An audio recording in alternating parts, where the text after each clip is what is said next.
In other news, ultra-Orthodox or Haredi lawmakers are up in arms this week.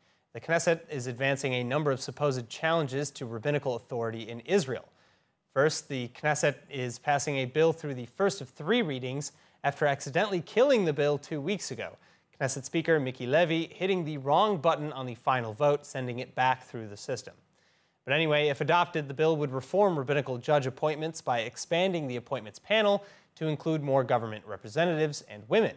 Backers say the bill would boost the standing of the rabbinical courts, while critics call it a shameful precedent and a war against Judaism and religion meant only to secure jobs for coalition officials. Meanwhile, Religious Affairs Minister Matan Kahana advancing his new kosher certification plan, which would allow private kosher agencies to provide services and ensure kosher standards under a rabbinical rabbinate monitoring body. But rabbinate officials and Haredi lawmakers are again railing against it, calling Kahana, quote, Antiochus in Knesset, the villain from the Hanukkah holiday story. And this, as Kahana's plan, would potentially allow for lower-level kashrut certifications. Then finally, the latest challenge coming again from Finance Minister Rabbi Dov Lipman, who already has taken shots at the ultra-Orthodox with plans to increase Haredi military conscription and cut child care subsidies for those without 2 working parents.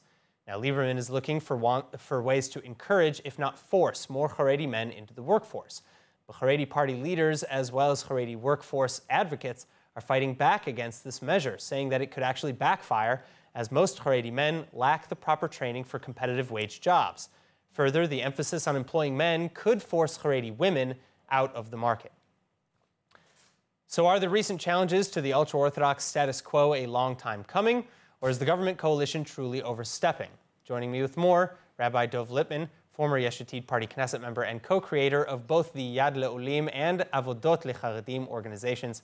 Rabbi, thank you so much for being with us. Now, again, in general, the complaints against the recent bills in Knesset have all had a similar thread. They reject the government's apparent interference in religious life. Do you think that the coalition is overstepping its bounds? I think the coalition has to be very careful about how it goes about making these changes.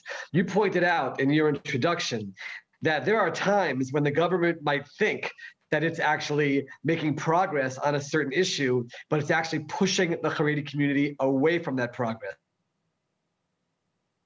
Involved with, where we're helping ultra-Orthodox get training, get jobs in the tens of thousands.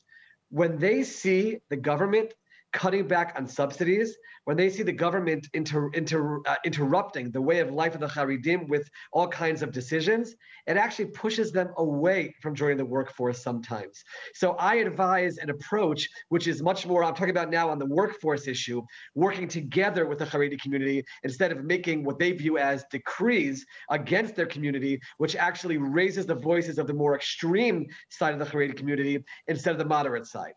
Having said that, I do believe there is place for significant reforms in the rabbinate related to kashrut and other issues where broader Israel can be served. And it's time for the ultra-Orthodox side to be more open towards those possibilities. And that's news, good news for broader Israel that this government is bringing to the table.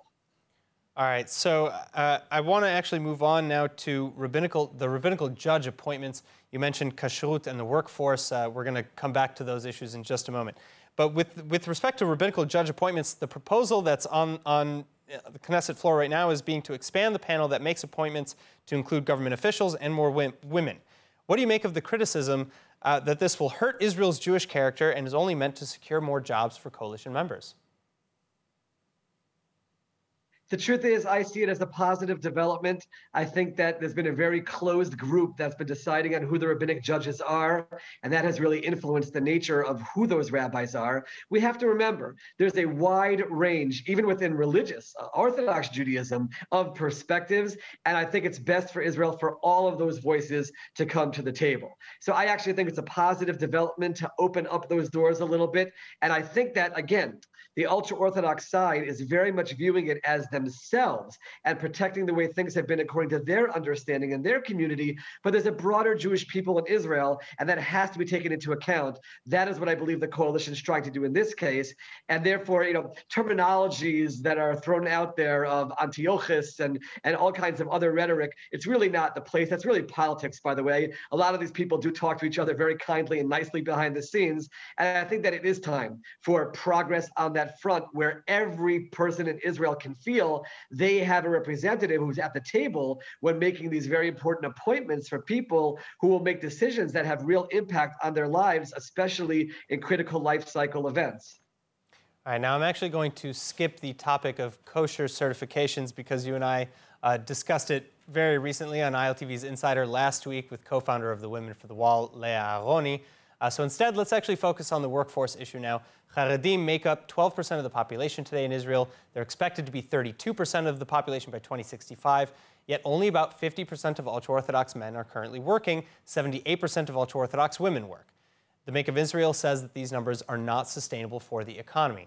And now I know that you, as you just mentioned, Haredi is a blanket term for many varied groups with different ideologies. But isn't the Haredi public at large aware of and concerned by this coming crisis?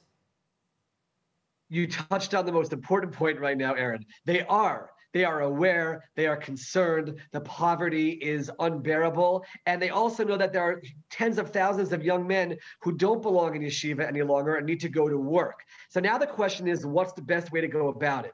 You mentioned that I'm involved in an organization called Avodot L'Charedim, which was started 7 years ago and has now helped over 80,000 Charedim get training, go to work in the Leo Jolson Haredi Employment Project. It's unbelievable what is happening because they do want to go to work if you give them the opportunity. So what I would recommend to this government, instead of cutting back on subsidies and trying to force people to go to work, how about finding the budgets to try to offer programs of training, of employment opportunities, work with broader Israel, give all kinds of ways for broader Israel companies to gain by hiring Haredim. That will drive the Haredim towards the workforce. They want to go there. But the moment they feel there's a war, the moment they feel that someone's trying to press against them and force them out of their way of life, that's when they recoil against it and they don't come. So there's a real opportunity here because they recognize the problem. They do want to go to work, but you have to go about it in the right way and not in a way which they view it as decrees by a secular government that's fighting a religious war against their community. Okay, so now let's talk a little bit, though, about as you said, ways to get the Haredim into the workforce, because Eitan Regev from the Haredi Institute for Public Affairs, he says that many Haredi men cannot even achieve the high salaries that they seek because of poor training. No English, no math, no science, no core or STEM subjects. And Israel's chief Sephardic rabbi, Yitzchak Yosef, brags about never graduating high school and advises against learning quote-unquote secular core subjects. So how far-reaching is Rabbi Yosef's message? How many people are listening to him? As opposed to people that you're describing who want to join in the workforce and want to get this training? And how do we fix this dissonance? I often talk about the distance between the Haredi political and rabbinic leadership and the Haredi street. On the street level, people want to see change. There's a huge network of Haredi yeshiva high schools that are opening up, which are given general studies. The government needs to be out in front of that and helping those schools financially so these brave, courageous rabbis are not suffering as they're trying to open up new schools for the thousands who want to have basic general studies.